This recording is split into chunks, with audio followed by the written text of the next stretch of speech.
வியாபாரங்கள் பரம்பரைகளுக்காக உருவாக்கப்படணும், கட்டி எழுப்பப்படணும்னு சொல்லி ஸ்டார்ட் பண்ணினாலும் கூட நிறைய வியாபாரங்கள் 2வது 3வது ஜெனரேஷனை தாண்டி போறதில்லை. இது பொதுவாக நாங்கள் தெரிஞ்ச விஷயம்.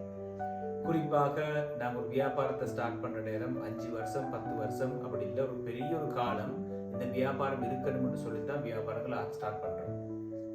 வியாபாரங்கள் அடுத்த ஜெனரேஷனுக்கு போகாமல் இருக்கிறதுக்கு வளர்ச்சிக்கான வாய்ப்புகள் இல்லை என்று சொல்றது ஒரு காரணம் அல்ல.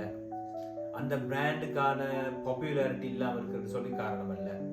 சம்டைம்ஸ் யோசிக்கலாம், காசு இல்லாம தான் அந்த வியாபாரங்கள் என்ன செய்து வீழ்ச்சி காணுது என்று சொல்லி இல்லை.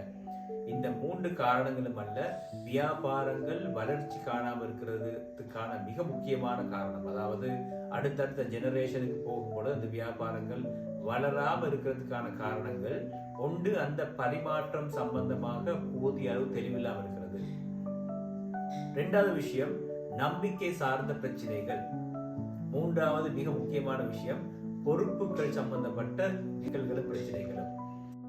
குடும்ப வியாபாரங்களை அடுத்தடுத்த கட்டங்களுக்கு கொண்டு செல்வதாக இருந்தால் கண்டிப்பாக குடும்பமாக இருந்து இந்த குடும்ப வியாபார பரிமாற்றத்தை விளங்கி நல்ல முறையில் அது சம்பந்தப்பட்ட தீர்மானங்கள் எடுத்தால் மட்டும்தான் எங்களால் குடும்ப வியாபாரங்களை அடுத்தடுத்த பரம்பரைகளுக்கு கொண்டு செல்லலாம்.